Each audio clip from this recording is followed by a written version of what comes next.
Capítulo 19. Jesús disputa con los fariseos. Cesarea de Filipo está a 4 horas de distancia del Eschem, o las de donde vino la Sirofenisa hasta Jesús, más al este, y no es la misma ciudad. Mientras estaba Jesús en Cesarea tenían los paganos de aquí una fiesta que se refería a la bondad de las aguas junto al pozo. Ofrecían incienso sobre trípodes, delante de un ídolo rodeado de muchachas coronadas de flores. Este ídolo parecía como si estuviesen sentadas 3 o 4 figuras unidas por las espaldas. Tenía cabezas, manos y pies, los codos estaban pegados al cuerpo y las manos extendidas. El pozo derramaba agua hacia todos los lados de una fuente. Y de un lado corría hacia un lugar cerrado con galerías donde había cisternas para baños. Cuando terminó la fiesta Jesús preparó a varios judíos para el bautismo, que llevaron a cabo los discípulos. Después, con varios discípulos, se dirigió Jesús a la casa de Enoe y de su anciano tío. Se despidió de esta buena gente que derramaba lágrimas de gratitud y humildad mientras mandaban cantidad de regalos, panes, trigo, vestidos y mantas fuera de la puerta de la ciudad, donde Jesús se detuvo enseñando a los viajeros de las caravanas y repartiendo estos regalos entre los necesitados y los pobres. Este ejemplo de caridad siguieron otros piadosos judíos y los recién bautizados, los cuales medían trigo para repartir a los pobres, como también telas, mantas y panes. De este modo fue este un día de alegría para los pobres. Fue invitado Jesús por los fariseos, con modos muy corteses, a ir a la sinagoga y aclararles varios puntos doctrinarios. Mucho pueblo lo siguió. Los fariseos habían pensado toda clase de preguntas capciosas sobre el divorcio. Aquí se practicaba mucho el negocio de los divorcios. Jesús había reprochado a unos, y a otros los había reconciliado. Empezaron a discutir en mala forma con Jesús, y le echaron en cara de que permitiese a sus apóstoles tales o cuales cosas. Se había presentado un joven a ellos acusando a Jesús. Este joven era rico y se había ofrecido varias veces como discípulo a Jesús, siendo rechazado siempre. Otras veces le impuso Jesús ciertas condiciones, que dejase padre y madre, diera sus riquezas a los pobres, y otras cosas más. Se había presentado de nuevo a Jesús, pero quería conservar sus riquezas y administrarlas. Jesús nuevamente lo había rechazado. Los fariseos reprochaban a Jesús que imponía cosas imposibles, demasiado difíciles. Este joven dijo además varias cosas que decía haber oído predicar a Jesús, y hasta tuvo la osadía de llamar a algunos apóstoles como testigos de lo que decía y que ellos también habían oído. Los apóstoles se encontraron apurados, no sabiendo qué decir porque no estaban prevenidos. Los fariseos decían por esto que Jesús iba con gente ignorante, y que como este joven era más instruido, no lo quería precisamente porque deseaba tener gente ignorante. Jesús les respondió severamente, y salió con sus discípulos fuera de la ciudad. Capítulo 20. Jesús en Argov, y en dirección de Betsaida Julias. Delante de la ciudad Jesús instruyó a sus apóstoles, y los envió al este y al noreste a diversas comarcas lejanas. Tenían que ir a ciudades cerca de Damasco y a la Arabia, donde aún no habían estado nunca. Él, con 2 discípulos, se dirigió, dejando el lago Piala a la izquierda, a la ciudad de Argov, en una altura y a 4 horas de camino desde Cesarea, y se hospedó con los levitas junto a la sinagoga. Argov está habitada por mayoría de judíos, mientras los pocos paganos son gente pobre que trabaja para los judíos. Los habitantes se ocupan de trabajar el algodón, hombres, mujeres y niños tejen e hilan. Escasea el agua que es traída en canales y odres y guardada en cisternas. Jesús enseñó en un lugar abierto, sanó a algunos enfermos y visitó, enseñó y curó a ancianos y enfermos. La mayoría ya estaban bautizados. No había fariseos aquí. De aquí se disfruta una vista extensa hasta el otro lado de la Alta Galilea, el Monte de las Bienaventuranzas y Betsaida Julias. Acompañado de pobladores del lugar, y los 2 discípulos se fue Jesús en dirección de Recaba, permaneciendo unas 2 horas en un albergue, donde solían detenerse las caravanas que 3 veces al año pasan por allí. Llegaron 4 de los discípulos más jóvenes trayendo alimentos. Venían de Jerusalén a través de Cafarnaúm. Desde este albergue se dirigió Jesús hacia la población de la fortaleza de Recaba, donde se había reunido ya una gran cantidad de pueblo y de viajeros de las caravanas. La fortaleza parece cavada en la roca viva. En torno de ella había unas cuantas casas y una sinagoga. 16 discípulos se juntaron aquí con Jesús, de los que desde Cesarea se habían dirigido a diversos poblados. Los demás habían ido a lugares más distantes. Estaban aquí Pedro, Andrés, Juan, Santiago el mayor, Felipe y Santiago el menor y muchos fariseos. La sinagoga estaba tan llena que tuvieron que permanecer en torno de pie. Jesús habló de Jeremías. Dijo que ahora todos le buscaban y le apretaban, pero que muy pronto todos le abandonarían y le dejarían solo, le burlarían y le maltratarían. Los fariseos comenzaron a disputar violentamente con él diciendo, como otras veces, que echaba los demonios por virtud de Bielzebub. Jesús los llamó hijos del padre de la mentira, y dijo que el Padre Celestial ya no quería ofrendas y sacrificios de sangre. Le oí hablar de la sangre del Cordero, de la sangre inocente que ellos iban a derramar, de la cual eran figura los sacrificios de animales de su rito. Con el sacrificio del Cordero cesaría para siempre el culto de ellos. Todos los que creyeren en el sacrificio del Cordero serían salvos y reconciliados. Ellos, en cambio, como matadores del Cordero, serían condenados. Previno a sus discípulos de las maquinaciones de los fariseos en su misma presencia, de modo que éstos se irritaron de tal manera que Jesús y los suyos salieron y se dirigieron al desierto. He visto que habían apostado gentes con bastones y palos que debían esperarlo. Nunca hasta entonces había reprochado tan severamente a los fariseos como esta vez. Jesús permaneció con los suyos durante la noche en el desierto, y al día siguiente fueron a Corazín. De nuevo se juntó mucha gente aquí, y le ponían los enfermos en el camino. Sanó a estropeados, hidrópicos y ciegos, mientras iba a la sinagoga. Aquí habló de nuevo Jesús proféticamente de sus futuros padecimientos y persecuciones, entre vivas disputas y contradicciones de los fariseos. Habló de su sacrificio y ofrenda perpetuos, a pesar de lo cual ellos quedaban siempre llenos de pecados y de maldad.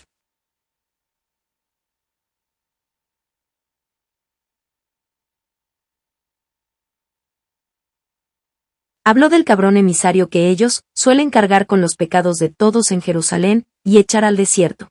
A propósito de esto les dijo, de modo que no lo pudieron entender, que ellos pronto echarían afuera a un inocente que lleva las culpas de todos y lo matarían a pesar de haber ese inocente hecho tanto por ellos y amarlos tiernamente. Con esto se produjo un gran tumulto y griterío entre los fariseos, y como Jesús se encaminara fuera de la ciudad le siguieron, exigiéndole una explicación. Jesús les dijo solo que, por ahora, ellos no podían entenderlo. Mientras tanto le habían traído a un sordomudo para que lo sanase, era un pastor de la comarca y buen hombre. Los suyos lo llevaron allí y pedían a Jesús que pusiera sus manos sobre él. Mandó Jesús que lo apartasen de la turba, pero los fariseos lo siguieron. Lo sanó en presencia de ellos, para que vieran que sanaba por la oración y por la fe, con la ayuda de su Padre, y no por obra de Bielzebub. Puso los dedos en sus oídos y con saliva en los dedos tocó la lengua del mudo, miró al cielo, orando, y dijo al hombre, «Ábrete». De pronto habló el hombre y oía perfectamente, y dio gracias lleno de alegría. Jesús le mandó no hablase ni hiciese ruido con esa su curación. Cada vez acudía mayor gentío, porque había una caravana de viajeros, y por eso Jesús se dirigió con los suyos a la oficina de Mateo, a 2 o 3 horas. Como también aquí acudiera la gente, dejó algunos discípulos, y se embarcó en dirección de Betsaida Julias. Desembarcaron durante la noche, y quedaron en soledad al pie del monte de las bienaventuranzas. Antes de rayar el alba navegaron desde Betsaida hacia la orilla oriental, donde Jesús impartió una enseñanza junto a un peñasco que estaba sobre la oficina de Mateo. Estaban presentes algunos paganos de la Decápolis y turbas de gentes de la caravana. Jesús enseñó sobre la oración, cómo y dónde debían orar, y sobre la perseverancia en la oración. Dijo, si un hijo pide un pan, no le dará el padre una piedra, y si pide pescado no le dará un reptil, y si un huevo no le dará un escorpión. Dijo que conocía a algunos paganos, por ejemplo, que tenían tal confianza en Dios, que no pedían nada y solo se ocupaban de dar gracias por lo que recibían, y añadió, si los extraños y siervos tienen semejante fe y confianza, ¿cuánta deberían tener los hijos del Padre? Habló del deber de dar gracias por la salud recibida, y la mejora de la vida, y también del castigo de los que volvían a sus vicios y que estaban en peor estado que antes. Los oyentes aumentaron de nuevo de tal manera que se alejó de allí, no sin anunciar para el día siguiente un gran sermón en el monte cercano. Estaba al este de la montaña de las bienaventuranzas. El pueblo acudió de todos lados al monte. Estaban ocupando todas las alturas y todos los valles y esperaban impacientes por qué lado aparecería Jesús, y a dónde se había retirado. Habló allí de la 7ª y 8ª bienaventuranzas. Después, para escapar del tumulto de la turba, se dirigió con los apóstoles y discípulos a la barca de Pedro. Navegaron por las orillas del lago, pero no desembarcaron, porque muchos habían subido a las barcas que allí estaban y seguían a la de Pedro. Capítulo 21. Conclusión del sermón de la montaña. Da de comer a 4.000. Los fariseos piden señales. Al día siguiente desembarcó Jesús con los suyos junto a la pequeña Corazín, a 1 hora al noreste de la montaña donde había multiplicado los panes la primera vez y subiendo más al monte. A la derecha estaba el desierto de Corazín, y a 2 horas y media al oeste está Recaba, que está en una altura. Arriba, donde Jesús enseñaba, había un lugar extenso, y no lejos se veía el camino por el cual había venido desde Cesarea de Filipo hacia Recaba.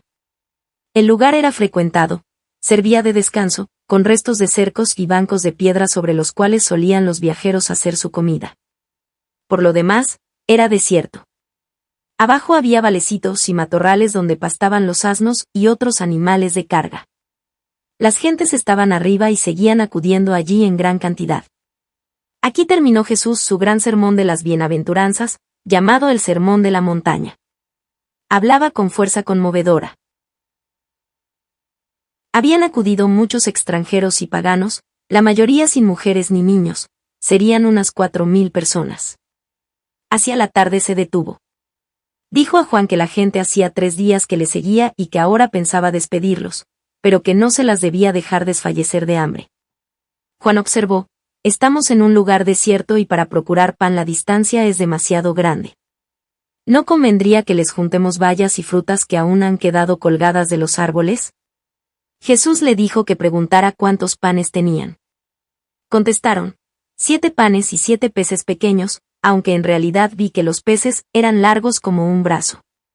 Jesús mandó traer los canastos vacíos, y que pusieran sobre el banco de piedra los panes y los peces, y continuó hablando durante media hora. Dijo claramente que él era el Mesías, anunció que sería perseguido y quitado del mundo. Dijo que ese día se conmoverían estos montes, y este bloque de piedra se partiría, y señaló el banco de piedra junto al cual estaba predicando la verdad, que no recibirían. Luego expresó ayes sobre Cafarnaúm, Corazín y varios lugares de los contornos. Añadió que ellos mismos sentirían, en el día en que él sería quitado, que habían despreciado la salud. Habló de la dicha de los que ahora recibían de él el pan de la verdad y de la vida, y agregó, refiriéndose a los judíos: los extranjeros reciben la salud, y los hijos de la casa tiran el pan debajo de la mesa, y los extranjeros, los cachorrillos, como había dicho la sirofenisa, juntan las migajas y con estas migajas de verdad entusiasman y alimentan comarcas enteras de sus países. Se despidió de los oyentes, los exhortó a la penitencia y a la conversión, acentuó sus amenazas contra los obstinados, y dijo que este era el final de su enseñanza. Muchos lloraban y estaban conmovidos, aunque no entendían todo el sentido de lo que decía. Les mandó sentarse en las faldas del monte, y los apóstoles y discípulos tuvieron, como la vez pasada, que mantener el orden. Jesús obró, como la otra vez, con los panes y los peces. Los discípulos llevaban los panes y los peces en canastos a los que estaban sentados. Después se juntaron 7 canastos de las sobras y se repartieron a los viajeros. Durante la predicación había estado entre los oyentes cierta cantidad de fariseos. Algunos se habían alejado antes de terminar el sermón, los otros habían oído las amenazas y fueron testigos de la multiplicación de los panes. Antes que el pueblo se dispersara, habían bajado del monte para consultar con los otros cómo atacarían a Jesús cuando descendiera. Eran como 20. Con el pretexto de hacer visitas a diversas sinagogas, habían seguido a Jesús en pequeños grupos para espiar sus palabras y hechos, en Cesarea de Filipo, en Roba, en Recaba y en Corazín. Daban luego los informes personalmente o por medio de mensajeros a los fariseos de Cafarnaúm y de Jerusalén. Jesús despachó al pueblo. Lloraban, daban gracias y cantaban en voz alta alabanzas. Con mucho trabajo pudo sustraerse del pueblo y dirigirse, con sus discípulos, al lago para embarcarse, por la orilla sudeste a los confines de Magdole y Dalmanuta. Pero antes de que pudiera embarcarse en las cercanías de la oficina de Mateo, vinieron los fariseos hacia él, al pie del monte donde había tenido lugar la primera multiplicación de los panes, pretendiendo que hiciera algún prodigio celeste, ya que había hablado y amenazado con terremotos y señales de la naturaleza. Les contestó como está en el Evangelio. Oí también que les dio una señal consistente en un número de semanas al término de las cuales tendrían la señal de Jonás. Este cálculo de semanas caía justamente el día de su crucifixión y de su resurrección. Con esto los dejó y se dirigió con los discípulos hacia la barca de Pedro, que habían preparado los discípulos que se habían adelantado. Navegaban por el medio del lago, donde la corriente del Jordán es poderosa, por eso la barca iba sola, bastando gobernar el timón por la corriente. Quedaron durante la noche en las barcas, y en cierto tiempo rezaron allí mismo. Así llegaron a los confines de Magdole y Dalmanuta. A la mañana siguiente navegaron por la parte oeste, saliendo de la corriente. En esto vieron que no tenían consigo sino un solo pan. El viaje se prolongaba y Jesús enseñó muchas cosas a los apóstoles y discípulos. Habló de su próxima separación, de su pasión y de las persecuciones que sufrirían. Les dijo más claramente que otras veces que él era el Mesías, el Cristo. Ellos lo creían, pero como no lo podían concertar con las ideas simplistas que se habían formado, y con lo que veían exteriormente, pensaron que eso era parte de su hablar profético misterioso, y así quedó sin producir fruto. Les habló de la ida a Jerusalén y de la persecución que allí les esperaba, que se escandalizarían de él y que se llegaría al punto de arrojar piedras contra él. Habló también diciendo que quien no abandona todo lo suyo, y no le sigue, creyendo en él, aun en las persecuciones, no puede ser su discípulo. Habló de los caminos que había que hacer antes de su partida y de otros trabajos, y que muchos que se habían apartado de él, volverían de nuevo. Preguntaron entonces si volvería aquel que había pedido enterrar a su padre, si no lo recibiría, ya que les parecía un buen sujeto. Jesús les mostró el carácter de ese hombre, muy apegado al dinero. Oí que decir, enterrar a su padre, era una manera de expresar que esperaba el reparto de la herencia, y así asegurarse la parte que le tocaría a él. Como hablara Jesús del apego a las cosas de la tierra, Pedro expresó la idea suya, diciendo, «Gracias a Dios, que no tuve estas ideas cuando me resolví a seguirte». Jesús le reprendió diciendo que mejor hubiera callado eso, y esperara que él lo reconociera. Como llegaran a Betsaida, entraron en la casa de Andrés para descansar. Aquí estuvieron sin molestias de la gente, pues no habiendo sabido dónde Jesús pararía, se habían dispersado. Había en Betsaida un hombre ciego de nacimiento al cual Jesús no había sanado. Ahora volvieron a traerlo y como Jesús estaba a punto de embarcarse, el ciego clamó tras él. Jesús lo tomó de la mano sacándolo del lugar, y luego, entre los apóstoles y discípulos, le tocó los ojos con saliva, le puso las manos y preguntó si veía algo. El hombre contestó, «Veo a los hombres caminar como gruesos árboles». Volvió a poner sus dedos en los ojos, y luego vio perfectamente. Jesús lo mandó a su casa, y diera gracias a Dios, y que no fuera por la ciudad pregonando su curación. Hacia la tarde navegó Jesús con los apóstoles por la otra orilla del lago, y al desembarcar tomó el camino al este del Jordán, hacia Betsaida Julias. En este camino le salieron al encuentro los discípulos que habían sido enviados desde Cesarea de Filipo, hacia el este, y se juntaron con Jesús, y los suyos siguiendo hacia Betsaida Julias. Jesús habló en el camino de su cercana partida y de los peligros que les aguardaban. Los apóstoles le rogaron entonces que no los enviara a otras partes, para que pudieran estar a su lado en todo peligro. En Betsaida Julias había un albergue especial para ellos. Cuando se acercaron a la ciudad, habiéndose ya sabido la venida de Jesús, le salieron al encuentro y le ofrecieron el lavado de pies y una refección. Vivían aquí muchos paganos que saludaban desde distancia. Jesús enseñó en la sinagoga donde había muchos fariseos y escribas venidos de Sapet, que tenía una escuela de formación cultural, religiosa y civil. Todos estaban muy contentos de que Jesús hubiese venido aquí por primera vez, inesperadamente. Los sencillos se alegraron de corazón, y los escribas más por vanidad, pues pensaban, como sabios que eran, poder apreciar y juzgarle doctrina de aquel cuya fama corría por todas partes, en especial en Cafarnaúm. Se mostraron muy corteses, pero fríos y engreídos, como profesores, y quisieron disputar con él, proponiéndole cuestiones de la ley y de los profetas, no precisamente con malicia, sino con esa vanidad de quienes quieren mostrar al pueblo la propia ciencia. Jesús llegó y comentó la lección del sábado y habló del cuarto mandamiento, honrar padre y madre, para vivir largo tiempo sobre la tierra. Esto lo declaró con hondo sentir diciendo que un torrente se ha de secar si él mismo destruye la fuente de donde nace. Después hubo una comida muy solemne en la cual los niños de la escuela estaban en sus mesas. Jesús narró y comentó la parábola de los trabajadores de la viña.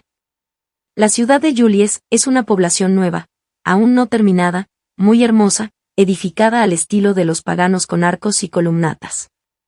Toca casi el Jordán y del otro lado de la montaña se ven muchas habitaciones cavadas en la roca.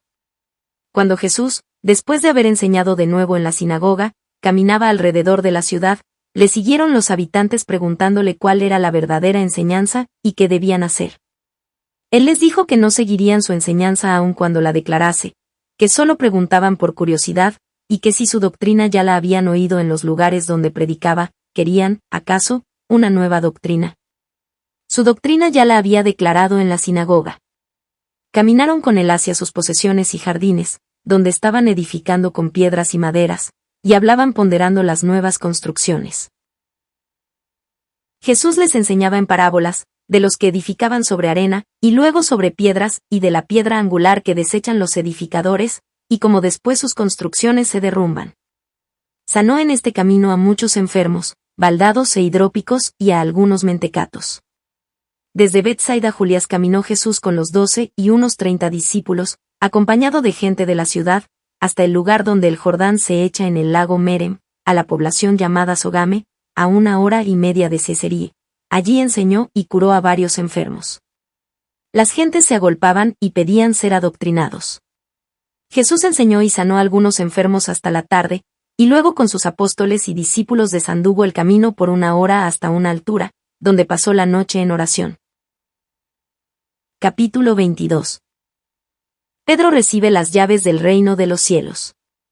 Durante el camino hacia la altura y hasta que Jesús no se apartó de ellos para entregarse a la oración, se entretuvieron los apóstoles y discípulos, mandados a misionar, en relatar todo lo que habían enseñado, hecho y podido comprobar. Jesús los escuchó y les recomendó orar y estar preparados para lo que iba a comunicar. Cuando al rayar el alba se juntaron otra vez, estaban los 12 reunidos en torno de Jesús. A su derecha estaban Juan, Santiago el mayor y Pedro. Los discípulos estaban fuera del círculo y los más cercanos, en orden de antigüedad. Ahora preguntó Jesús, relacionándolo con la conversación de la noche pasada, ¿quién, dicen los hombres, que soy yo? Los apóstoles y los discípulos más antiguos hablaban de los diversos pareceres que habían oído sobre Jesús, que unos le tenían por el Bautista, otros por Elías, otros por Jeremías resucitado de entre los muertos.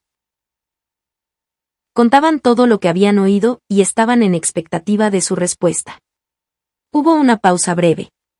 Jesús estaba muy serio y los discípulos le miraban al rostro llenos de expectación. Él al fin preguntó, ¿y vosotros, por quién me tenéis? Ninguno se sintió movido a responder. Solo Pedro, lleno de fuerza y de fuego, adelantó un paso en medio del círculo, y levantando su mano, con ademán solemne, como lengua de todos, dijo con voz vibrante: Tú eres el Cristo, el Hijo de Dios vivo. Jesús respondió con gran seriedad, su voz era fuerte y animada, estaba como en un ser solemne y profético, y su persona resplandecía como levantada del suelo. Bienaventurado tú, Simón, hijo de Jonás, porque la carne y la sangre no te han revelado esto, sino mi Padre que está en los cielos. Y yo te digo a ti, tú eres piedra y sobre esta piedra quiero edificar mi iglesia y las puertas del infierno no prevalecerán contra ella. Y yo te daré las llaves del reino de los cielos, lo que tú atares sobre la tierra, será atado en el cielo, y lo que tú desatares sobre la tierra, será desatado también en el cielo. Pedro recibió estas palabras proféticas de Jesús en toda su grandeza y con el mismo espíritu con que había pronunciado la profesión de fe en la divinidad de Jesucristo. Estaba en ese momento como transformado. Los demás apóstoles parecían asustados, miraban con cierto miedo a Jesús y a Pedro, al ver el ardor con que había dicho: «Tú eres el Cristo, el Hijo de Dios». El mismo Juan se mostró tan extrañado de todo esto, que Jesús después le hizo una reconvención caminando a solas con él por el camino. Esta escena con Pedro tuvo lugar al levantarse el sol. Fue una escena tanto más solemne y grave, puesto que Jesús antes les había dicho que orasen, y él mismo se había retirado a la montaña para entregarse a la oración. Los otros apóstoles no entendieron todo el significado de esas palabras. Pedro había penetrado el sentido íntimo de las mismas. Los otros seguían forjándose ilusiones terrenas y pensaban que Jesús daría a Pedro el sumo pontificado en el reino nuevo que iba a inaugurar. Santiago dijo a Juan, yendo de camino, que en todo caso ellos tendrían los primeros puestos después de Pedro. Jesús les dijo después claramente que él era el Mesías prometido, aplicó todos los pasos de los profetas a su persona y les dijo que ahora pensaba ir a Jerusalén para las fiestas. Luego torcieron el camino al sudoeste, hacia el puente del Jordán. Pedro, lleno aún de las palabras oídas respecto al poder de las llaves, se acercó a Jesús en el camino para pedir aclaraciones de cosas que no comprendía.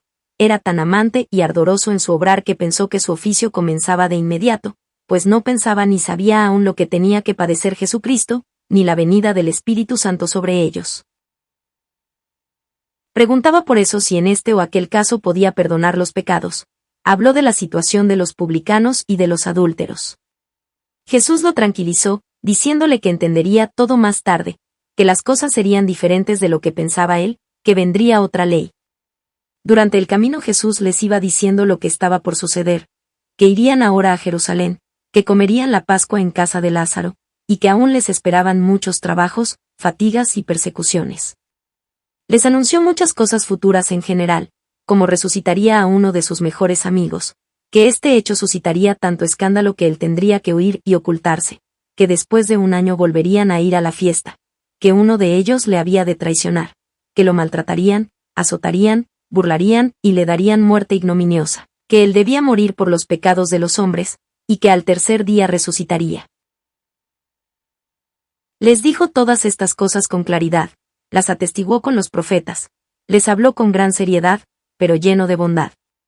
Pedro se contristó tanto de oír que le habrían de maltratar y matar, que, lleno de celo, le siguió, y hablando aparte con él, manifestó su oposición, diciendo: «Esto no debe suceder, esto no lo podré tolerar. Antes habré de morir que permitir semejante cosa. Que esto esté lejos de ti, Señor, que esto no te suceda nunca». Se volvió Jesús seriamente y le dijo con viveza: «Aléjate de mí, Satanás. Tú me eres ocasión de escándalo. No comprendes las cosas que son de Dios, sino solo lo que es de las gentes». Diciendo esto marchó hacia adelante. Pedro, lleno de susto, comenzó a pensar lo que Jesús antes había dicho, que su profesión de fe no venía de la carne, y ni de la sangre, sino por revelación de Dios, con la cual le confesó por Cristo, y que ahora le llamaba Satanás, y que no hablaba ahora de parte de Dios sino según los sentidos y la carne, queriendo estorbar su pasión. Comparó estas dos cosas, fue más humilde y miró al Señor con sentimiento de mayor admiración y fe. Pero estuvo muy triste al comprobar que lo de la pasión de Cristo sería verdad. Jesús, los apóstoles y los discípulos caminaban en grupos. Algunos se turnaba para acompañar a Jesús. Caminaron apurados, sin entrar en ninguna población, hasta la noche, cuando entraron en el albergue junto a los baños de Betulia, donde los esperaba Lázaro con algunos discípulos de Jerusalén. Lázaro ya sabía que Jesús quería comer el cordero pascual con sus discípulos en su casa, y le había salido al encuentro para prevenir a Jesús de los peligros que le esperaban. Había peligro de un levantamiento en esta festividad. En efecto, Pilatos exigía un nuevo tributo del templo para erigir una estatua al emperador. Exigía también se le tributaran ciertos honores dándole nombres sacros, y que los judíos disgustados de todo esto preparaban un levantamiento. Que un cierto Galileo, de nombre Judas el Gaulonita, estaba al frente de unos galileos, que éste tenía mucho crédito entre los galileos y hablaba públicamente contra la servidumbre que los ataba a los romanos y contra los tributos. Le decía a Jesús que se mantuviera alejado de la fiesta, porque había probabilidad de graves desórdenes. Jesús respondió a Lázaro que su tiempo aún no había llegado y que nada malo le sucedería por ahora. Que este desorden sería solo un preludio de otro mayor que sucedería de allí a un año, cuando su tiempo hubiera llegado y cuando sería entregado en las manos de los pecadores. Jesús envió a los apóstoles y discípulos en diversos caminos, por grupos, y conservó consigo a Simón, Tadeo, Natanael Chast y Judas Barsabas. Los demás debían misionar, unos al norte del Jordán, otros al oeste de Garizim, a través de Efraín, quedarse para la fiesta y luego recorrer los lugares que aún no habían visitado. Lázaro partió también con los discípulos. Les dijo no entrasen en las ciudades de los samaritanos, y les dio diversas reglas de conducta. Jesús caminó hasta Jinim, posesión de Lázaro, donde pernoctó. De aquí salió al día siguiente a través de Lebón a Corea y del desierto, hacia Betania. Capítulo 23. Jesús en Betania y en Jerusalén. A unas 3 horas del camino a Betania, casi en el desierto, se encuentra una choza de pastores que viven mantenidos por Lázaro. Hasta este lugar había venido la Magdalena, acompañada de María Salomé, pariente de José, para encontrarse con Jesús. Le había preparado una refección. Al llegar Jesús le salió al encuentro y se echó a sus pies, estrechándolos. Jesús descansó aquí poco tiempo y continuó su camino hacia el albergue de Lázaro, a 1 hora de Betania. Las 2 mujeres volvieron por otro camino a sus casas. En el albergue encontró Jesús a algunos de los discípulos que había mandado a misionar. Otros iban llegando de a poco y se juntaron en la casa de Lázaro en Betania. Jesús no entró en Betania, sino que, haciendo un rodeo, llegó a la casa de Lázaro. Al llegar le salieron al encuentro en el patio y Lázaro le lavó los pies. Después pasaron por el jardín. Las mujeres lo saludaron cubiertas con el velo. Su llegada fue muy tierna y conmovedora. Se habían traído 4 corderos separados de la majada y encerrados en un lugar de pastos. María Santísima, que estaba también allí, y Magdalena habían hecho unas coronas que pusieron en el cuello de los corderitos. Jesús había llegado antes de la festividad del sábado, que celebraron en una sala. Estaba serio. Leyó la lección del sábado e hizo el comentario. En la tarde en la cena habló del Cordero Pascual y de sus futuros padecimientos. En Jerusalén había estallado el levantamiento poco antes del sábado, pero aún sin consecuencias. Pilatos estaba sobre un lugar elevado, en la fortaleza Antonia, rodeado de muchos soldados. Todo el pueblo estaba reunido en la plaza de la ciudad. La fortaleza Antonia está situada al noroeste del templo, sobre una roca sobresaliente. Si uno camina desde el palacio de Pilatos a la izquierda, a través del porticado, al recinto de los azotes, se tiene esa fortaleza a la izquierda. Se leyó al pueblo las nuevas ordenanzas de Pilatos referentes a los nuevos impuestos sobre el templo. Estos impuestos eran para cubrir los gastos de una obra que debía traer el agua hasta el templo y el gran mercado. Se hablaba también de ciertos títulos, nombres, honores y sacrificios que debían hacerse al emperador. Se levantó entonces un gran tumulto y un griterío entre el pueblo, especialmente donde se encontraban reunidos los galileos. Con todo no pasó de allí el tumulto. Pilatos les propuso que pensaran sobre lo dicho por cierto tiempo. El pueblo se dispersó entre murmullos. Los herodianos eran los instigadores a la rebelión, pero ocultaban sus manejos, y no se podía probar su culpabilidad.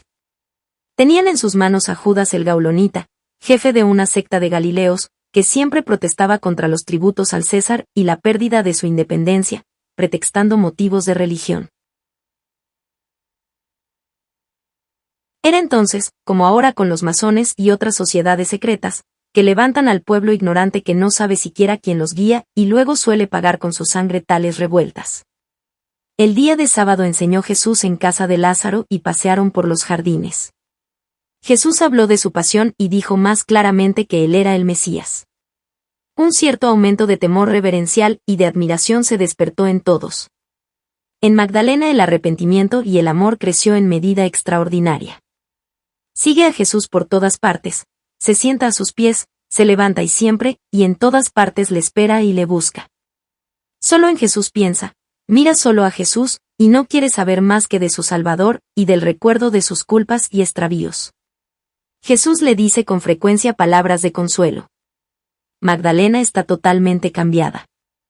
Su rostro y sus facciones son nobles y hermosos, pero caídos por las lágrimas y la penitencia.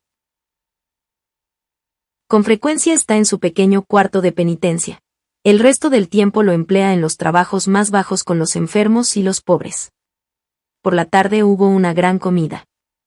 Los amigos y las mujeres de Jerusalén estaban allí, entre ellos Elí de Hebrón, un hombre viudo hermano de Isabel, que en la última cena servía en la mesa, con su hijo, un levita que habita la casa paterna del Bautista y 5 hijas de él, esenias y vírgenes. Lázaro y los de la casa tienen gran confianza con Jesús y los suyos, pues son con sus bienes e influencia el sostén y el refugio de Jesús y sus discípulos en toda necesidad, tiempo y circunstancia.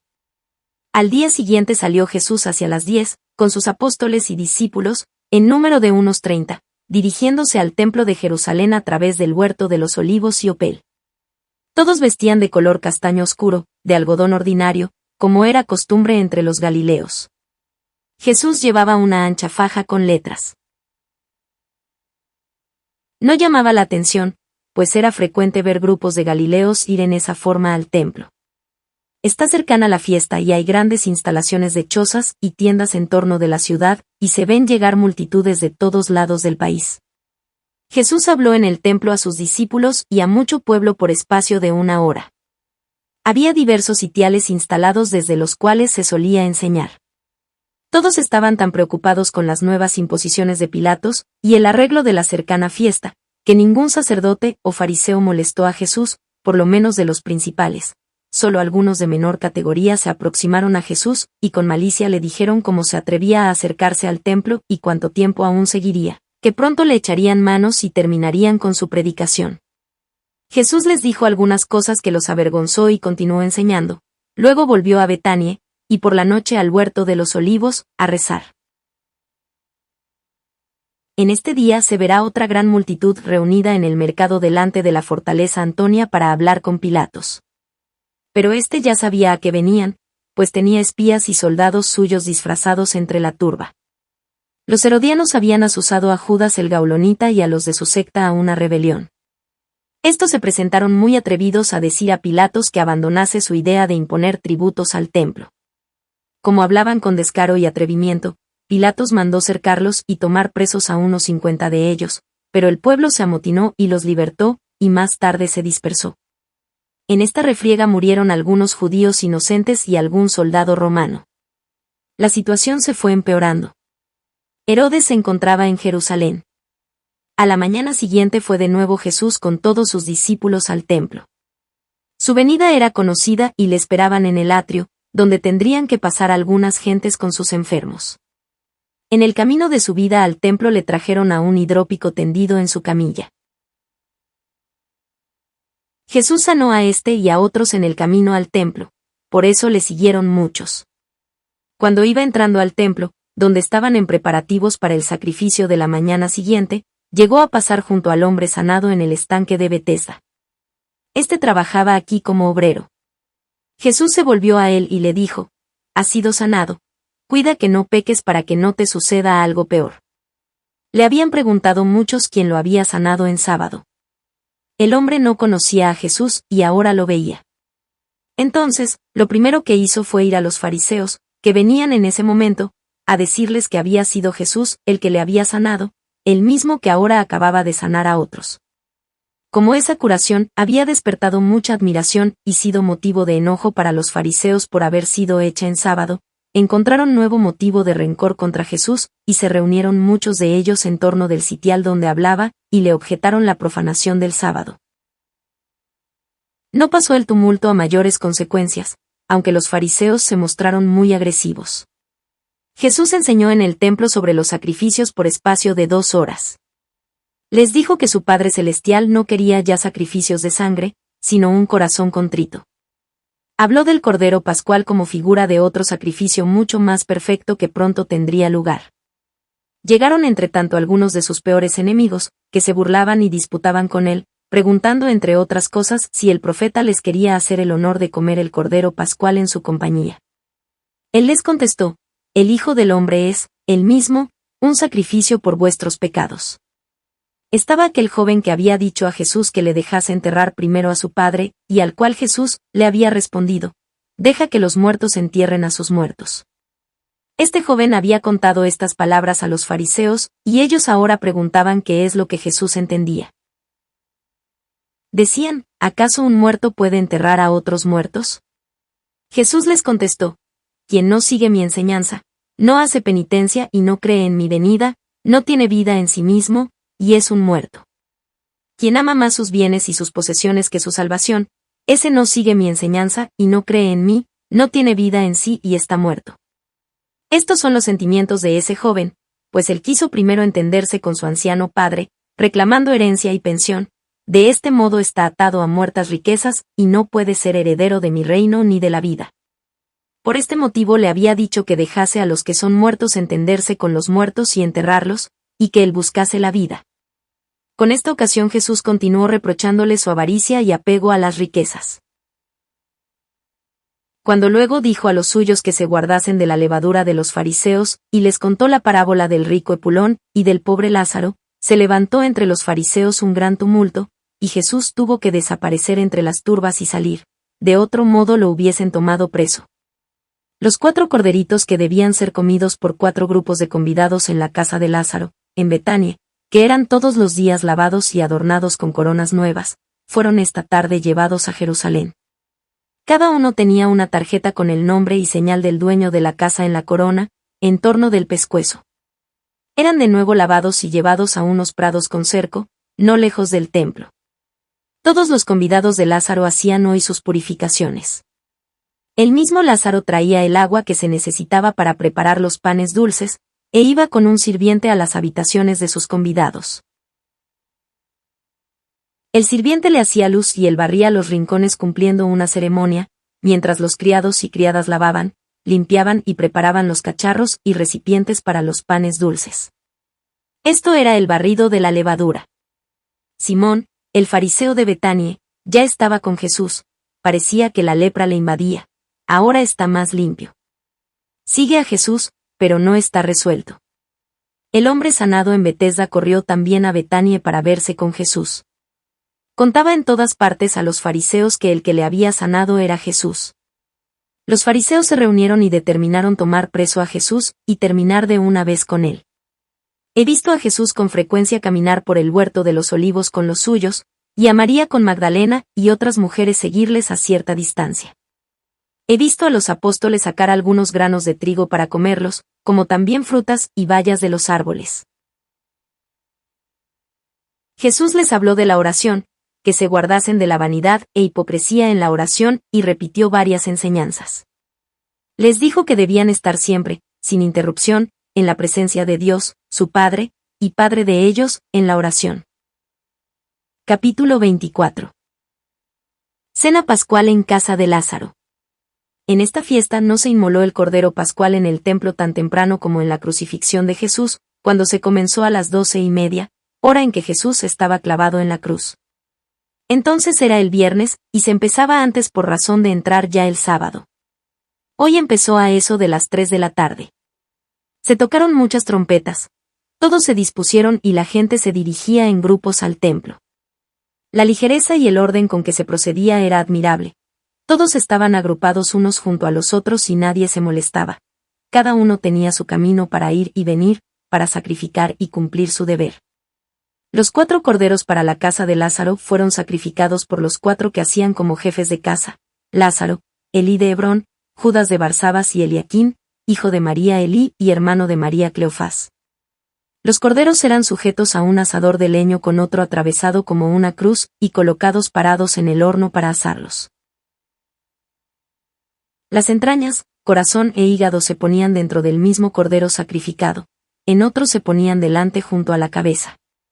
Betfagé y Betania eran considerados como partes de Jerusalén, y se podía comer el cordero pascual en esos lugares. Por la tarde, ya que comenzaba el 15 de Nisán, se comía el cordero pascual. Todos lo comían ceñidos los vestidos, con nuevas suelas en los pies y bastones de viaje en las manos. Primero cantaban los salmos: bendito sea el Señor Dios de Israel, y alabado sea Dios, mientras caminaban con las manos levantadas, y se ponían uno enfrente de otro. En la mesa, donde comía Jesús con sus apóstoles, hacía como dueño de casa Geli de Hebrón. Lázaro hacía lo mismo en la mesa de los de su casa y amigos. En la tercera mesa de los discípulos hacía de dueño Eliachim, y en la cuarta, Judas Barsabas. Eran 36 los que comían aquí el Cordero Pascual. Después de la oración, se presentaba un vaso con vino al dueño de casa, que bendecía, gustaba y pasaba a los demás, luego se lavaba las manos. Había sobre la mesa los siguientes objetos: el Cordero Pascual, una fuente con tortas de Pascua, una fuente con un jugo oscuro, un recipiente con salsa, otra fuente con atados de hierbas amargas y otra con hierbas verdes muy tupidas. El dueño de casa partía el Cordero Pascual, se repartía y debían comerlo deprisa. Cortaban las hierbas tupidas, las mojaban en la salsa y comían. El dueño cortaba también un pedazo de la torta pascual y otro pedazo lo ponía debajo del mantel. Todo procedía con premura, oraciones y dichos, y se apoyaban solo en los asientos. Después pasaban de nuevo un vaso con vino, el dueño se lavaba las manos, tomaba un manojo de hierbas amargas, lo ponía sobre un plato de pan, lo mojaba en la salsa, comía de él, y los demás hacían lo mismo. El Cordero Pascual era comido totalmente. Los huesos eran mondados con un cuchillo, lavados y quemados. Luego cantaron y finalmente se sentaron a la mesa para comer y beber. Había allí alimentos de formas muy curiosas, y en la comida estuvieron muy alegres. En la casa de Lázaro tenían todos hermosos vasos. En la última Pascua de Jesús había panecillos con diversas figuras, y ciertas honduras hechas en las mesas servían de plato para los comensales. Las mujeres estuvieron en mesas aparte, y estaban vestidas como para viajar. Cantaban y decían salmos, pero no hacían ceremonias. No cortaban ellas mismas su cordero, sino que lo recibían de otra mesa.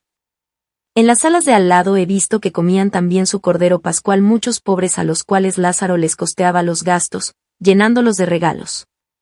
Jesús enseñaba y contaba durante la comida. Habló hermosamente de una vid, del injerto para ennoblecer la vid, de la poda de lo inútil, del plantío de buenas vides y del corte de las ramas inútiles perjudiciales. Les dijo a los apóstoles y discípulos que ellos eran esas vides, y que el Hijo de Dios era el tronco de la planta, y que debían permanecer en él, y que cuando él fuere prensado, debían ellos predicar y esparcir el verdadero tronco de la vid y trabajar todos en ese viñedo. Quedaron allí hasta muy entrada la noche. Estaban todos muy contentos y conmovidos. Judas Barsabas era, después de Andrés, el apóstol más anciano. Estaba casado y su familia vivía, como pastores que eran, en las casas entre Migmetat e Isqueriet. Eliachim vivía también casado y como pastor en la comarca de Jinim. Era más viejo que Jesús. Capítulo 25. El rico Epulón y el pobre Lázaro. La fiesta comenzó en el templo muy temprano. Estaba abierto después de medianoche, y todo lleno de lámparas. Las gentes venían desde temprano con sus ofrendas de acción de gracias. Toda clase de aves, y de otros animales que se podían comprar, y que eran recibidos y revisados por los sacerdotes. Traían también dinero, telas, harina, aceite y otras cosas. Jesús con los discípulos, y Lázaro con los de su casa y las mujeres que allí estaban fueron temprano al templo. Jesús quedó entre sus discípulos. Se cantaron muchos salmos, se tocó, se ofrecieron sacrificios y se dieron bendiciones, que recibieron todos puestos de rodillas. Las gentes salían y entraban de a dos para los sacrificios, y mientras tanto se cerraba para que no hubiese confusión. Muchos salieron después de las bendiciones, especialmente los extranjeros. Se iban a las sinagogas de la ciudad donde se cantaba, se predicaba y explicaba la ley y los profetas. Hacia el mediodía se hacía una pausa. Mucha gente se había retirado. Algunos iban a las cocinas, en el atrio de las mujeres, donde se preparaban comidas con partes de las víctimas. Allí se veían numerosos grupos comiendo en las salas adyacentes. Las mujeres habían partido más temprano hacia Betania. Jesús estuvo con los suyos, confundido entre los demás, hasta el fin, y después que abrieron todos los pasillos se fue con los suyos hacia el gran sitial que había en el templo, en el atrio, delante del Sancte Sanctorum. Se reunió mucha gente y también los fariseos. El sanado en el estanque de Betesda estaba mezclado entre los oyentes. Todos los días había estado contando de Jesús, afirmando ante todos que quien hace tales cosas debe ser el Hijo de Dios. Los fariseos le habían ya prohibido hablar de este asunto, pero él continuaba. Jesús había hablado osadamente ayer en el templo, y los fariseos temían que hoy los reprendería aún más delante del pueblo. Estaban reunidos muchos fariseos de otros lugares, y se habían concertado con sus calumnias y mentiras para asaltar a Jesús en la primera oportunidad, tomarlo preso y juzgarlo. Como Jesús comenzara a hablar, empezaron los fariseos que le habían rodeado a interrumpirle con objeciones y reproches. Le preguntaron por qué no había él comido la Pascua con ellos en el templo, y si había hoy cumplido con el sacrificio de acción de gracias. Jesús les respondió que los dueños de casa ya habían cumplido con esa prescripción. Le reprocharon de nuevo que sus discípulos comían sin lavarse las manos antes, y que solían sacar granos de trigo y frutas de los árboles en el camino, y que nunca lo habían visto a él ofreciendo sacrificios en el templo. Decían que había 6 días para trabajar, y que el sábado es día de descanso, y que él había curado al hombre en sábado, y era entonces profanador. Jesús enseñó y habló severamente del sacrificio, y que el Hijo del Hombre era él mismo el sacrificio, y que ellos profanaban su sacrificio con su avaricia y sus blasfemias contra el prójimo. Dios no pide sacrificios cruentos, sino corazones contritos. Añadió que sus sacrificios en el templo terminarían, pero el sábado continuaría, pero que el sábado, descanso, era para la salud y provecho de los hombres. Pasaron luego a hablar de la parábola del pobre Lázaro que pretendían poner en ridículo, después de haberla Jesús contado de nuevo. Preguntaban, ¿cómo sabía él tan bien esa historia? ¿Qué cosa hablaron Lázaro, Abraham y el rico? ¿Si acaso había estado en el seno de Abraham o en el infierno con Epulón? ¿Si no se avergonzaba de contar semejantes cosas al pueblo? Jesús volvió a hablar de esta parábola, reprochando su avaricia, su crueldad para con los pobres, su engaño en tener tanta seguridad por la observancia de vanas formas y costumbres, mientras les faltaba el amor. Todo el sentido de la parábola del rico Epulón lo aplicó a la conducta de los fariseos. La historia del rico Epulón y Lázaro es verdadera y era conocida, pues la muerte de este mal rico había sido espantosa. He visto de nuevo en esta ocasión que el rico Epulón y el pobre Lázaro habían existido en realidad, y que la vida y la muerte de ambos era bien conocida en el país. No habían vivido en Jerusalén, donde después a los peregrinos se mostraba la supuesta casa del rico. Habían muerto ambos durante la infancia de Jesús, y la historia había pasado de casa en casa entre las familias piadosas. La ciudad donde vivieron se llama Eremboamtar, y está al oeste del mar de Galilea, en la montaña. Ya no recuerdo toda la historia con precisión, pero aún recuerdo lo siguiente. El rico lo era en gran manera, y era el jefe del lugar, un famoso fariseo que observaba con exactitud lo exterior de la ley, pero era duro y sin misericordia para con los pobres, y lo he visto rechazar duramente a los pobres que acudían a él en demanda de ayuda, dado que era el jefe de la ciudad y el encargado de la misma. Vivía en la misma ciudad un hombre muy piadoso, pero en extremo pobre y enfermo, lleno de llagas, que llevaba con suma paciencia su miseria y su enfermedad. Se llamaba Lázaro. Hambriento y enfermo se hizo llevar a las puertas de la casa del rico para abogar por la causa de los pobres que habían sido rechazados. El rico estaba a la mesa y banqueteaba, Lázaro había sido despedido duramente y alejado como impuro. Y estando tendido a la puerta de la casa del rico pedía le dejaran recoger las migajas que caían de la mesa, pero nadie se las daba. Los perros, más compasivos, lamían sus llagas. Esto tenía su significado. Los paganos eran más compasivos que los judíos y fariseos. Murió Lázaro de modo edificante y resignado, y murió también el rico, pero de muerte pésima, y se oían voces salir de su tumba, cosa que causaba espanto en todo el país. Jesús podía decir lo que aconteció después de la muerte de ambos, cosa que a los demás le era desconocida. Por esto se burlaban los fariseos, y le preguntaban sarcásticamente si había estado en el seno de Abraham, y oído los diálogos que allí habían tenido lugar. Como este Epulón había sido un fariseo hipócrita, observante de las vanas formas, se resintieron mucho de que los igualara a Epulón, y que dijera Jesús que no escuchaban a Moisés ni a los profetas, siendo que ellos se jactaban de ser observantes de la ley de Moisés. Jesús los dijo: quien no me escucha no escucha a los profetas que hablan de mí, quien no me escucha no escucha a Moisés, que habla de mí. Aun cuando se levantaron los muertos, vosotros no habíais de creer en mí. Añadió: estos muertos se levantarán. Esto sucedió 1 año después en su muerte y en este mismo templo. Y concluyó diciendo que él también resucitaría y un día los había de juzgar. Todo lo que yo hago, lo hace el Padre en mí, aún levantar a los muertos. Jesús les habló también de Luén y de su testimonio, aunque él no necesitara del testimonio de Juan, pues tenía otro mayor, que eran sus propias obras. Estas dan testimonio de él y su Padre desde el cielo. Ellos no conocían a Dios, querían ser salvos por la letra de las Escrituras, y no cumplían los mandamientos.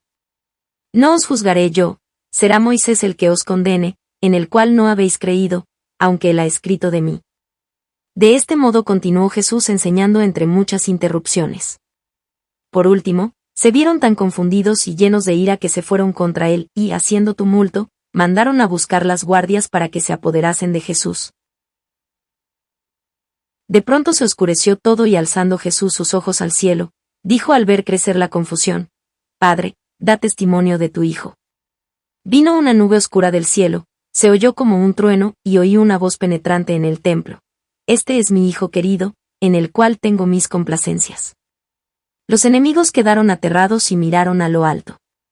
Los discípulos que estaban detrás de Jesús, en semicírculo, se pusieron en movimiento, y Jesús, por entre ellos y la turba que se apartaba, salió por la puerta del oeste y luego de la ciudad por una puerta que estaba junto a la casa que Lázaro tenía en Jerusalén. Se dirigieron al norte en dirección a Rama. Los discípulos no oyeron la voz, sino solo el trueno, pues su hora no había llegado aún.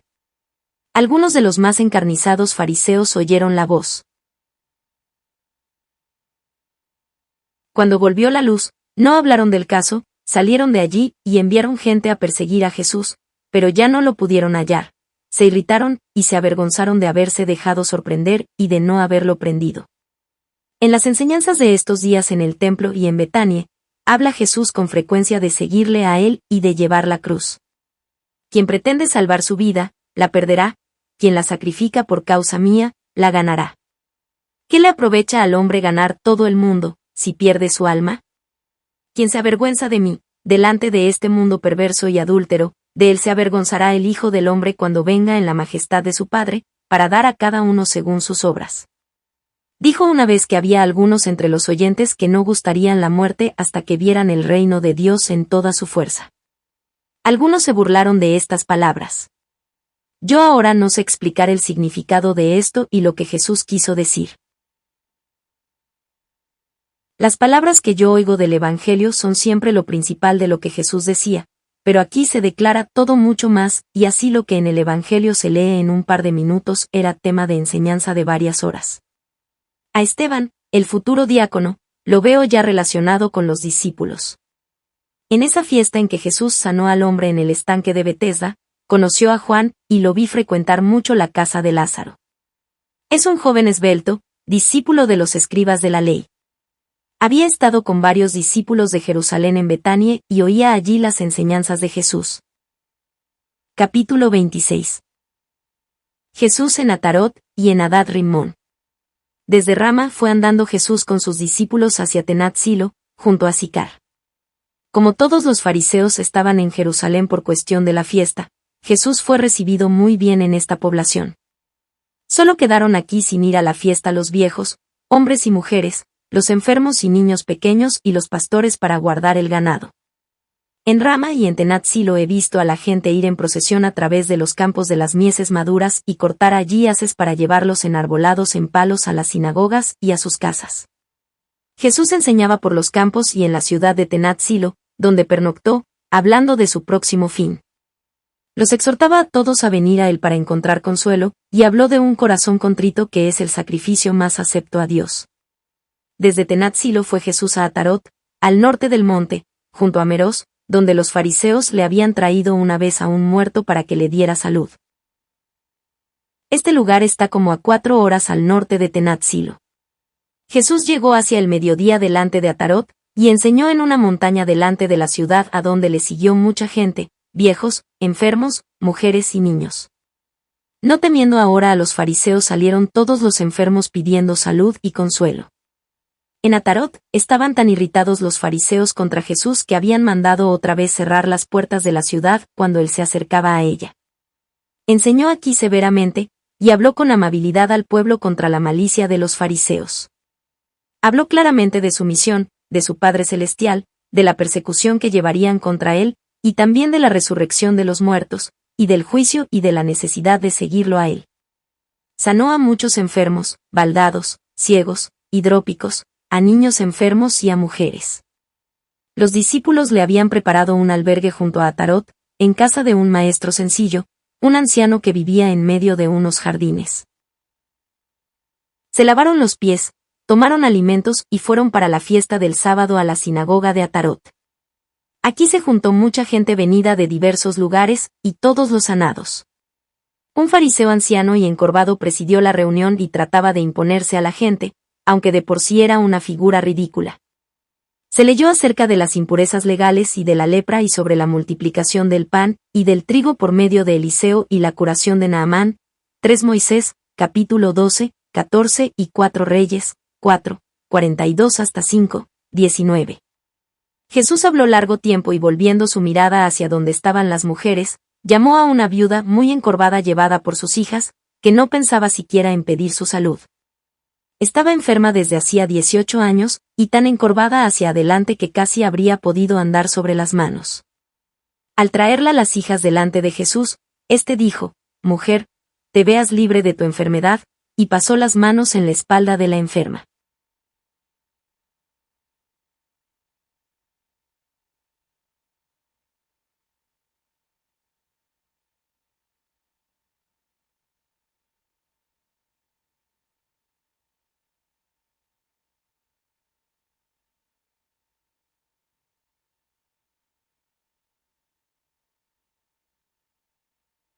La mujer se irguió de repente y comenzó a alabar a Dios, diciendo, «Bendito sea el Dios de Israel». Se echó a los pies de Jesús, y todos los presentes alabaron a Dios. El viejo fariseo se irritó mucho de que semejante prodigio se hiciera en sábado, durante su presidencia en Atarot, se volvió con muestra de gran autoridad al pueblo, porque no se atrevió a encararse con Jesús, y comenzó a reprenderlo diciendo, 6 días hay para trabajar, venid en esos días para haceros curar, pero no en día de sábado. Entonces le dijo Jesús, «Hipócrita, ¿acaso no desata cada uno su asno o su buey para darle de beber en sábado, llevándolo a la fuente? Y a esta hija de Abraham, no se le podía desatar de la ligadura, que le ató Satanás hace 18 años, en día de sábado, punto».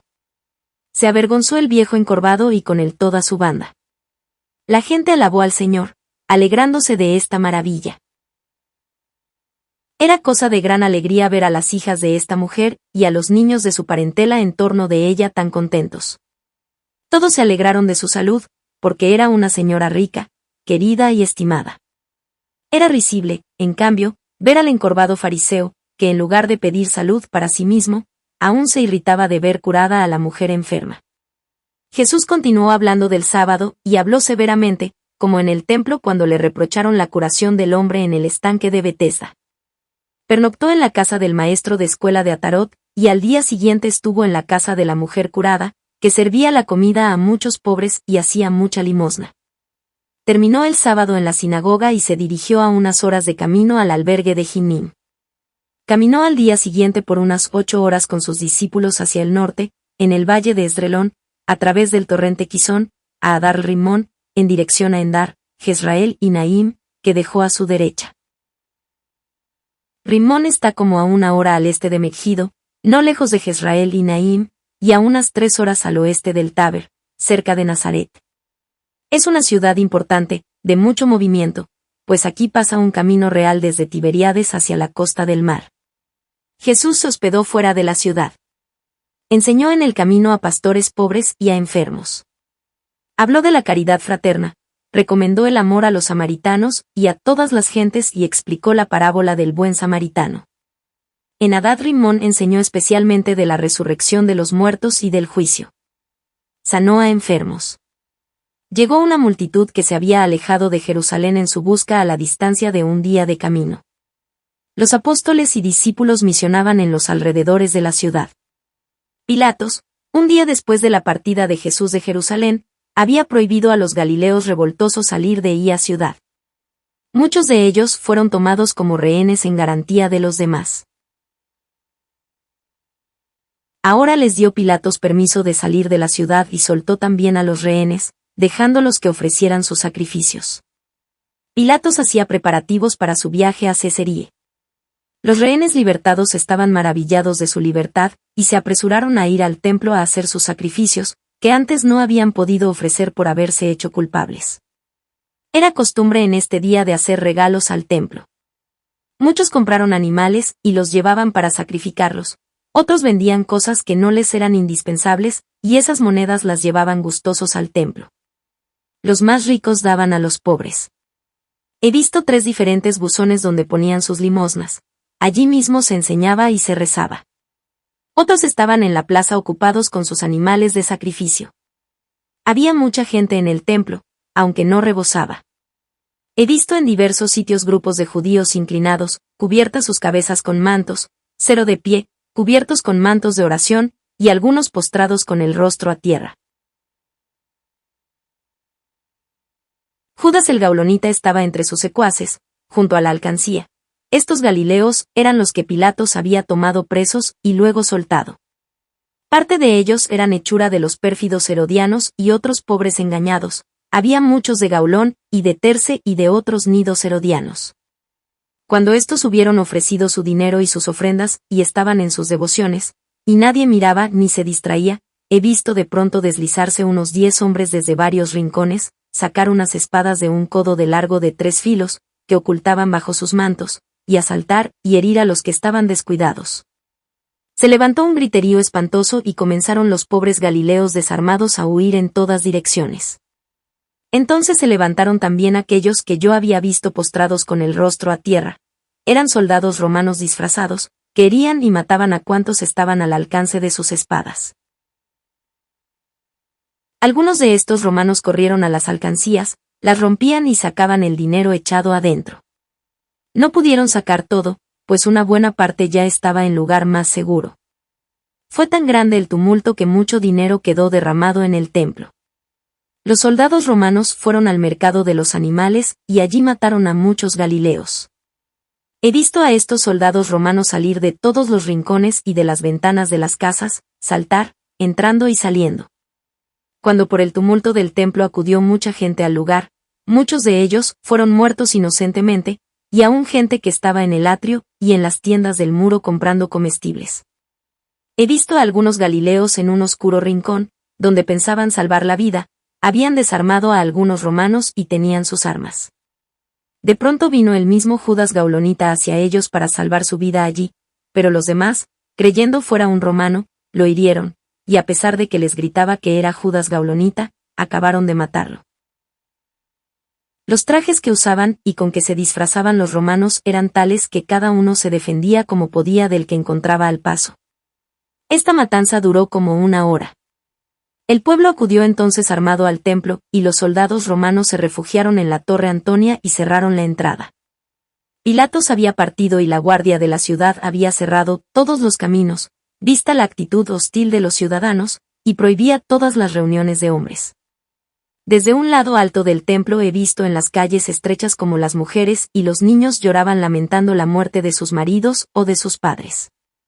Habían caído víctimas muchos de los pobres trabajadores que vivían cerca del templo. Había desorden y espanto en el templo y todos salieron fuera cuando se hizo un poco de luz. Los ancianos, los jefes y muchos hombres armados entraron en el templo. Todo el piso estaba lleno de cadáveres, de sangre y de monedas desparramadas. Algunos heridos graves se revolvían quejándose en el suelo.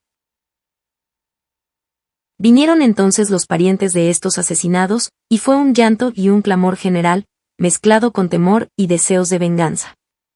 Los sacerdotes estaban consternados, pues el templo había sido completamente profanado, y ellos no se atrevían a acercarse a los muertos, para no contaminarse. Los festejos fueron suspendidos. He visto después cómo llevaban en angarillas o envueltos en sábanas a sus muertos, y he oído el clamor de los parientes. Los que no tenían parientes fueron sacados de allí por unos esclavos de baja clase. Todo lo que quedaba en el templo, animales, comestibles, debía permanecer allí, porque estaba contaminado. Poco después salieron todos, menos los guardias y trabajadores. Los muertos eran muchos más que aquellos que perecieron al desplomarse las obras del acueducto. Además de los inocentes de Jerusalén, había muchos de los secuaces de Judas Gaulonita que habían protestado contra los tributos al César, y contra el tributo que quería imponer Pilatos a las ofrendas del templo para las obras del acueducto. Eran muchos de aquellos que habían hablado osadamente delante de Pilatos, y que habían matado a algunos romanos en la refriega. Pilatos tomó aquí una doble venganza, contra los galileos que protestaron, y contra Herodes que había sido la causa de la catástrofe, y muerte de tanta gente en las obras del acueducto derrumbado. Eran gentes de Tiberíades, de Gaulón, de la Alta Galilea, de Cesarea de Filipo y especialmente de Terce. Capítulo 27.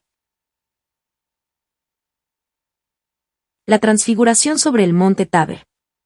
Desde el albergue de Adad Rimón dirigióse Jesús hacia el este a Quislot Tabor, al pie del monte Taber, hacia el sur, a unas 3 horas de Rimón. En el camino se allegaron a él poco a poco los discípulos que habían sido enviados a misionar. En Quislot se reunió de nuevo gran multitud de viajeros que venían de Jerusalén en torno de Jesús. Aquí enseñó y sanó a algunos enfermos. Por la tarde envió a los discípulos a derecha e izquierda, en torno de la montaña, para que enseñasen y sanasen. Él se reservó consigo a Pedro, a Santiago el mayor y a Juan, y con ellos subió al monte Taber. Emplearon como 2 horas, pues Jesús se detenía con frecuencia en cavernas y lugares donde habían estado profetas, les enseñaba y rezaba con ellos. No habían llevado consigo alimento alguno. Jesús se lo había prohibido, diciéndoles que se sentirían saciados. La cumbre del monte ofrecía una hermosa vista. Había un vasto lugar cercado y plantado de árboles, y el piso estaba cubierto de hierbas aromáticas y de flores. Había oculta una fuente de agua a la cual se le daba salida a voluntad y saltaba un chorro de agua fresca y clara. Allí se refrescaron y lavaron los pies. Jesús se dirigió a un lugar, como una excavación en la roca, que tenía semejanza con el de oración del huerto de los olivos. Era vasto y se podía caminar dentro. Jesús continuó su enseñanza, habló de la oración que se hace de rodillas y dijo que debían orar aquí con las manos levantadas. Les enseñó sobre el Padre Nuestro, mezclando algunos salmos, y ellos rezaron de rodillas en torno de Jesús. Jesús se hincó delante de ellos y mientras oraba les declaraba la oración, y les habló de la creación y de la redención. Les habló lleno de amor y de bondad, los apóstoles estaban como fuera de sí. Les había dicho al principio que quería mostrarles lo que él era, que convenía lo viesen en gloria para que no dudasen cuando lo viesen despreciado, maltratado y dejado de su divinidad en su pasión y muerte. El sol se había puesto ya y estaba oscuro, pero ellos ni se dieron cuenta, tanto era el entusiasmo de ver a Jesús y oír sus palabras. Se ponía por momentos más resplandeciente, y se veían ángeles en torno de él. Pedro los veía también y por eso interrumpió a Jesús y preguntó, «Maestro, ¿qué es esto?» Jesús le dijo, «Ellos me sirven». Pedro volvió a decir, «Maestro, aquí estamos, nosotros queremos servirte en todo». Esto lo dijo con entusiasmo, levantando los brazos. Jesús seguía enseñando, mientras esparcía en torno un aroma celestial, y los apóstoles se sentían contentos, fuera de sí. Jesús brillaba cada vez más, y era como transparente. El resplandor era tan grande en torno de Jesús que a pesar de ser ya noche se veía hasta la más pequeña hierba como en pleno día. Los apóstoles se sintieron tan conmovidos y fuera de sí, que se cubrieron las cabezas e inclinaron el rostro a tierra. Eran como las 12 de la noche cuando vi esta gloria en todo su apogeo. Desde el cielo venía una línea de luz y los espíritus se movían en ese resplandor. Unos eran pequeños, de otros se veían solo los rostros resplandecientes, algunos ángeles, vestidos como sacerdotes, otros como guerreros. Todos estos espíritus tenían algo de característico, y con su aparición recibían los apóstoles una especial ayuda, en fuerza, contento, iluminación y renuevo. Estos ángeles estaban en continuo movimiento. Los apóstoles estaban como en éxtasis, caídos sobre sus rostros. De pronto he visto entrar, en la luz que rodeaba a Jesús, a 3 seres resplandecientes. Llegaron en una forma natural, como quien viniendo de la oscuridad entra en un lugar de luz. 2 aparecieron más distintos y más corpóreos. Hablaban con Jesús, y eran Elías y Moisés. La tercera aparición no habló, era más espiritual y tenue, y era el profeta Malaquías. Yo oía como Moisés y Elías saludaban a Jesús, y como él hablaba de la redención y de su pasión. Su encuentro era natural, como acostumbrado. Moisés y Elías no aparecieron ancianos y demacrados, como yo los había visto en la tierra, sino más jóvenes y más atrayentes. Moisés era más alto, más majestuoso y venerable que Elías, tenía sobre la frente como 2 cuernos o excrescencias brillantes y vestía una túnica larga. Era un hombre imponente como un preceptor, serio, pero justo y sencillo. Dijo a Jesús cómo se alegraba de ver de nuevo a aquel que le había guiado a través del desierto con el pueblo sacado de Egipto, al que ahora iba a salvar y a redimir del pecado. Recordó muchas cosas de sus tiempos, que eran figuras de estos hechos de ahora, y habló del Cordero Pascual y del Cordero de Dios. Elías era diferente de Moisés. Era más delicado, amable y manso. Pero tanto Moisés como Elías eran muy diferentes, en su aparición, que Malaquías. En ambos se podía ver en sus rostros y semblante, formas vividas, formas de hombres, aunque glorificados. Malaquías aparecía muy diferente, su rostro no recordaba algo mortal y corpóreo, sino todo espiritual, tal como ángel que era. Era una aparición de aspecto más callado y más espiritual, el semblante de uno que cumple una misión angélica. Jesús habló con ellos de todos los dolores que había sufrido hasta entonces y de todos los que le aguardaban aún. Describió toda su vida mortal, punto por punto. Elías y Moisés expresaban a veces su compasión y admiración, consolaban al Señor, y alababan a Dios de todos los beneficios de la redención. Hablaban de aquellas cosas que habían sido figuras de estos misterios y daban gracias a Dios de que se hubiese compadecido de su pueblo desde la eternidad. Malaquías estaba presente a todo, pero no habló. Los apóstoles levantaron entonces sus cabezas y miraron mucho tiempo a Moisés, a Elías y a Malaquías. Cuando Jesús habló de su pasión y de su muerte en la cruz, extendió sus brazos en cruz y dijo: así será levantado el Hijo de Dios. Su rostro estaba vuelto al sur y lleno de luz, mientras su vestido era blanco como la nieve. Jesús, los profetas y aún los apóstoles estaban levantados del suelo. Mientras tanto desaparecieron Moisés y Elías hacia el este, y Malaquías hacia el oeste, y se perdieron en la oscuridad. Fue entonces cuando Pedro, fuera de sí, dijo: Maestro, es bueno para nosotros estarnos aquí, queremos edificar 3 viviendas, una para ti, otra para Moisés y otra para Elías. Pensaba él que no necesitaban más otro cielo, era tan dulce estar allí y eran tan felices. Entendía unas viviendas donde honrar y venerar a esos santos, que vivirían con ellos. Todo esto lo dijo como fuera de sí de contento, por el éxtasis, y no sabía lo que decía. Cuando volvieron en sí, vino una nube blanca y tenue sobre ellos, como la neblina que cae por la mañana, y sobre Jesús he visto el cielo abierto y la figura de la Santísima Trinidad, Dios Padre sobre su trono, como un anciano pontífice, y a sus pies coros de ángeles y muchas apariciones. Una onda de luz se posó sobre Jesús, y como un susurro suave y penetrante llegó la voz del cielo: Este es mi Hijo amado en quien me he complacido, escuchadle. Esto llenó a los apóstoles de miedo y reverencia. Echaron sus rostros a tierra y volvieron a sentirse hombres flacos y débiles, que habían contemplado la grandeza de Dios. Estaban ahora con temor delante de Jesús, sobre el cual habían oído resonar la voz de Dios Padre. Jesús se acercó a ellos, los tocó y les dijo: Levantaos y no temáis. Se levantaron del suelo y vieron a Jesús solo. Eran como las 3 de la mañana. La aurora ya aparecía y pesada neblina se depositaba sobre los campos, al pie de la montaña. Los apóstoles estaban aún temerosos y serios. Jesús les dijo cómo les había hecho ver la transfiguración del Hijo del Hombre para fortalecer su fe, para que no desmayasen cuando lo vieran maltratado por los pecados del mundo, en manos de los impíos, para que no se escandalizasen cuando vieran sus humillaciones en la pasión y pudieran fortalecer también a los demás apóstoles. Recordó de nuevo la profesión de fe de Pedro, que le había reconocido antes que los demás como Dios, y habló de la piedra sobre la cual quería fundar su iglesia.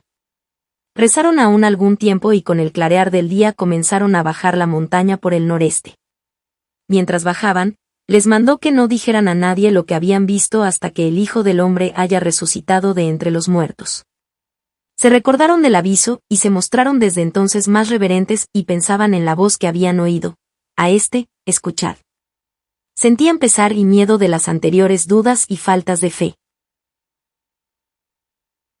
Cuando luego se fueron acostumbrando con el clere y volvieron a las cosas de cada día, se iban comunicando sus pensamientos y preguntaban lo que significaría, hasta que el Hijo del Hombre resucitase de entre los muertos. No se atrevían por el momento a preguntar sobre esta duda a Jesucristo. No habían llegado aún al pie del monte cuando vieron que venían gentes con enfermos, a los cuales Jesús consoló y sanó de sus dolencias. La gente se asustaba ahora al verlo. Había aún en su semblante algo de sobrenatural, de resplandor y de desacostumbrado. Un poco más abajo estaban reunidas muchas personas en torno de los discípulos enviados el día anterior a misionar. Había entre la multitud algunos escribas. Esta gente venía de la fiesta en viaje a sus casas y de paso se juntaron en torno de los apóstoles, y con ellos se habían dirigido hasta aquí esperando a Jesús. Jesús los encontró en una disputa con sus discípulos. Cuando vieron acercarse a Jesús corrieron algunos a su encuentro, lo saludaron, pero se espantaron al ver su rostro, pues quedaba todavía algún rastro de la divinidad en su semblante.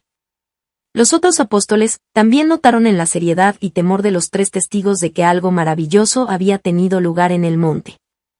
Como preguntar a Jesús por qué estaban discutiendo, se adelantó un hombre de Amtar, población de las montañas de Galilea, lugar donde había tenido lugar el hecho de Lázaro, y el rico Epulón.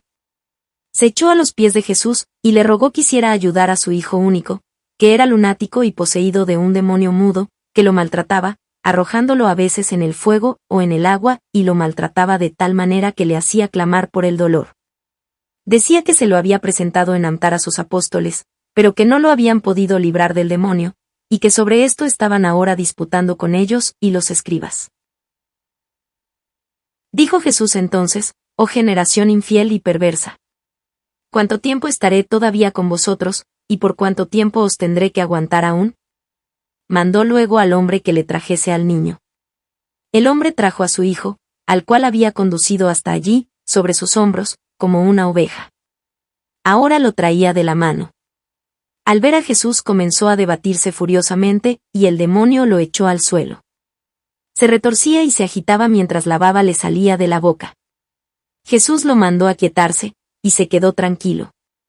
Preguntó al padre desde cuándo tenía ese mal, y el padre dijo que desde la niñez. «Si tú puedes algo, ayúdanos, ten compasión de nosotros». Jesús contestó: «Si tú puedes creer, a quien tiene fe todo le es posible». El padre exclamó, sollozando: «Señor, yo creo, pero ayuda a mi incredulidad». A esta exclamación fuerte del padre se acercaron los del pueblo que se habían mantenido apartados. Jesús levantó su mano en son de conminación hacia el niño y dijo: «Espíritu mudo e inmundo, yo te mando, sal de este niño, y no vuelvas jamás a él». Clamó fuertemente el espíritu en el niño, lo maltrató y salió de él.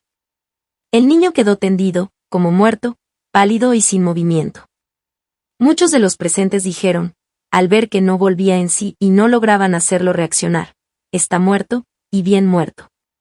Jesús lo tomó de la mano, lo levantó sano y bueno y se lo entregó al padre, después de unas palabras de amonestación.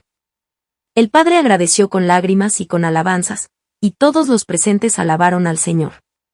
Todo esto sucedió como a unos 3/4 de hora de un pequeño lugar, al pie del Táber, donde el año anterior había sanado Jesús de la lepra al dueño del lugar, cuando el niño siervo de aquel se presentó a Jesús rogando por su Señor.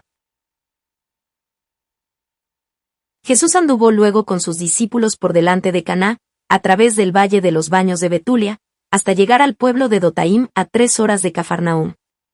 Andaba casi siempre por caminos no principales, para evitar el concurso de gentes que venían en grandes cantidades de las fiestas de Jerusalén. Marchaban en grupos, y Jesús a veces estaba solo, y a veces se juntaba con uno de los grupos. En este camino se le juntaron los apóstoles que habían sido testigos de su transfiguración, y le preguntaron la explicación de esas palabras, hasta que el Hijo del Hombre resucite de entre los muertos. Sobre esto habían estado disputando y pensando a solas. Sobre esto decían, los escribas enseñan que antes de la resurrección debe venir Elías. Respondió Jesús, Elías ha de venir y ha de restaurar todas las cosas. Pero yo os digo que Elías ha venido ya. Pero ellos no lo conocieron, al contrario, hicieron con él lo que quisieron, según está escrito de él. De la misma manera sufrirá de ellos el Hijo del Hombre. Habló otras cosas más, y ellos entendieron que se refería a Juan Bautista. Cuando estuvieron reunidos todos los discípulos en el albergue, junto a Dotaim, preguntaron por qué no habían podido ellos echar al demonio mudo del niño. Jesús les dijo, por causa de vuestra incredulidad, si tuvierais fe como un grano de mostaza diríais a ese monte, pásate de allí, y él se movería, y nada os sería imposible. Esta clase de demonios solo se echa con oración y ayuno.